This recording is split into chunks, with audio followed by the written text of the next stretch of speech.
আসসালামু আলাইকুম বন্ধুরা। এত সুন্দর একটা মসজিদ নির্মাণ করার পরে সেই মসজিদে যদি ভাই ওযুখানা না থাকে তাহলে এত সুন্দর মসজিদ করে লাভটা কি ভাই? নামাজ পড়তে গেলে ওযুর প্রয়োজন আছে, ওযু না থাকলে নামাজ হবে না।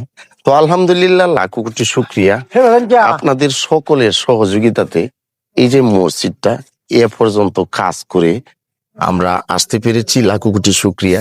কিন্তু এই মসজিদে বর্তমানে ভাই ওযুখানা নাই, মুসল্লিরা ওযু করতে কষ্ট হয়। দেখা গেছে যে অনেক মানুষ, বেশিরভাগ মানুষ বাড়ি থেকে ওযু করে আসে, পরে এই জায়গায় আস্তে আস্তে ধুলা ভরে বালি ভরে হয়তো ওযু নষ্ট তো হইতে পারে, ঠিক আছে না ভাই? তো যদি ওযু না হয় তাহলে তো নামাজ হবে না। তো প্রিয় ভাইয়েরা আমার, আপনারা বলতে পারেন এত সুন্দর কইরা একটা মসজিদ করলেন, ভালো কথা, কিন্তু আপনারা ওযুখানা করছেন না কেন? এই প্রশ্নটা কিন্তু আপনাদের মনে থাকতে পারে।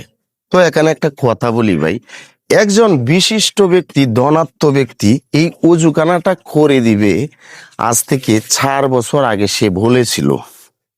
তো আরেকটা কথা বলি, সে কিন্তু এই মসজিদে আবার অনেক বড় একটা অনুদান সে দিছে, অনেক বড়, সবচেয়ে বড় অনুদানটা সে কিন্তু দিছে। দেওয়ার পরে সে বলছে যে ওযুখানাটাও করে দিবে। এই কারণে কিন্তু এই ওযুখানাটা এখন পর্যন্ত করা হলো না। কেন হলো না সেটা হয়েছে, মুসল্লিগণরা বলল যে উনি তো অনেক বড় অনুদান দিছে, তো এটাও দিবে। উনি কিন্তু আমারে ফোনে কিন্তু বলছিল যে সুয়েল দেখো, এক রমজানের পর পর দেয় বলছিল যে আরেক রমজানে তোমরা এই ওযুখানাটা ব্যবহার করতে পারবা। পরে যাই হোক, কোনো না কোনো ভাবে উনি এখনো দেয় নাই। তো মুসল্লিগণেরা বলল, তো শুধু শুধু আমাদের মসজিদে যাই উঠে টাকা যাই কালেকশন আমরা করতে পারি, সেটা নষ্ট করার দরকার কি? উনি তো দেবেই। এই কারণে এতদিন যাবত কিন্তু ওযুখানাটা হয়নি। তা না হলে কিন্তু আমরা কিন্তু করে ফেলতাম ওযুখানা। তো যাই হোক, সকল কিছু আমি বিশ্বাস রাখি ওই উপর থেকে ফয়সালা আসে। তো এখন আমরা চিন্তা ভাবনা করলাম যে আমরা এখানে ওযুখানাটা করব। আচ্ছা ভাই আসেন, কাকা আসো, আমরা এখানে ওযুখানাটা করব। তবে কিছু মুসল্লিগণ বলছিল যে এই জায়গাতে অস্থায়ী ভাবে একটা ওযুখানা করার জন্য। পরে আমি বললাম যে দেখেন, অস্থায়ী ভাবে যদি করি, এখানে 5 টাকা 10 টাকা কইরা টাকা আমরা কালেকশন কইরা কিন্তু আমরা এটা করতে হয়, মানে মসজিদের সকল কাজ তো এভাবেই করতে হয়। তো এখানে কেউ টাকা দিল 20 টাকা 100 500, পরে আমরা অস্থায়ী ভাবে এখানে করলাম, করার পরে এগুলা আবার ভাঙিয়ে দিলাম, এটা তো হয়েছে না, এটা তো অপচয় হয়ে গেল। তো আমরা এখন অপচয়ের জন্য অপচয় করব না ইনশাল্লাহ। এই যে জায়গাটি আপনারা দেখতেছেন, এই জায়গাতে আমরা সুন্দর করে একবারে টাইস করে ফেলবো। তো আমরা এরকম একটা সিদ্ধান্ত নিয়েছি। এলাকার মুসল্লিগণ আমারে গত শুক্রবারে বলতেছে যে বাবা দেখো, অনেক সুন্দর কইরা মসজিদ করলা, এখন ওযুর জন্য তো আমাদের কষ্ট হয়, ওযুখানাটা করে দেব। পরে বললাম যে আল্লাহ ভরসা, যা আছে কপালে। তো ওযুখানাটা করার জন্য আমরা মানে পুরোপুরি প্রস্তুতি নিচ্ছি। তাই আপনাদের মাধ্যমে আজকেও চলে এলাম। আপনাদের সকলের সহযোগিতা আমি অসংখ্যবার অগণিতবার পেয়েছি আলহামদুলিল্লাহ। অন্তরস্থল থেকে দোয়া করি আপনাদের সকলের দান আল্লাহ তাআলা কবুল করুক। তো এই যে আমার বড় ভাই আছে, ওনার সাথে এখন একটু কথা বলবো। ভাই, ওযুখানাটা আপনার কি মনে হয় যে এটা কি জরুরি না? তো আপনার কাছে কেমনটা মনে হইতেছে যে মানুষজন কি ওযুখানার জন্য কষ্ট করতেছে? অবশ্যই কষ্ট করছে মানুষ, এই ওযুখানার জন্য, অনেক নামাজ পড়ার জন্য অনেক কষ্ট হয়েছে। এই উজু করে বাড়িতে আসতে হয়, এখানে কোনো ওযুখানার ব্যবস্থা নাই। মানুষ অনেক সমালোচনা করে, আমরা এটা সমালোচনা তো করার কথা যে এত সুন্দর করে মসজিদ করলা, উজু করতে পারি না, আমাদের উজু করার ব্যবস্থা নাই।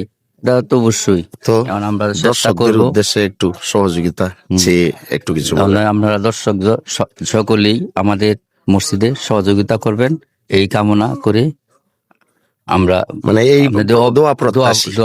কাকা, ওযুখানা এই যে আজকে যে ভিডিও করতেছি, তোমার কি মনে হয়, মন থেকে বলবো কাকা, যে এই ভিডিও থেকে কিছু সাহায্য কি পায়াম মনে হয়? আল্লাহর রহমত পায়াম, কারণ অসংখ্যবার পাইছি তো মানুষজন দেয়। পাইছি আমরা তো তার জন্য দোয়া করো না কাকা? নামাজ পড়ে দোয়া করো না? ইনশাআল্লাহ দোয়া করি না তার লেগে দোয়া তা করো। করি। সবসময় আমরা দোয়া করি। তো প্রিয় ভাইয়ের আমার, আমি যতবার ভিডিও করছি আমি খালি হাতে ফিরছি না, আল্লাহর রহমত। আল্লাহ কোনো না কোনো ভাবে আমার তা জোগাড় কইরেই দিছে। তো আমি বিশ্বাস রাখি আজকের ভিডিওটাও আপনারা শেয়ার করে ছড়িয়ে দিবেন যদি পারেন। যদি পারেন, এখানে সিমেন্টের প্রয়োজন আছে, এখানে টাইলসের প্রয়োজন আছে, মানে সুন্দর করে করবো আর কি, যাতে করে টাকাটা নষ্ট না হয়। তো সকলের সহযোগিতা চাই। আমি বিশ্বাস করি যে আপনারা এবারও সহযোগিতা করবেন। তো প্রিয় ভাইরা আমার, সকলের জন্য মন খুলে দোয়া করি। আপনারা অসংখ্যবার অগণিতবার টাকা দিয়েছেন এই মসজিদে, আমরা অন্তর কইলে আপনাদের জন্য দোয়া করি। এই যে আমার এক দাদা, এই মসজিদের একজন মানে নিবেদিত প্রাণ ছিল এক সময়। দাদা আমার বুড়া হয়ে গেছে।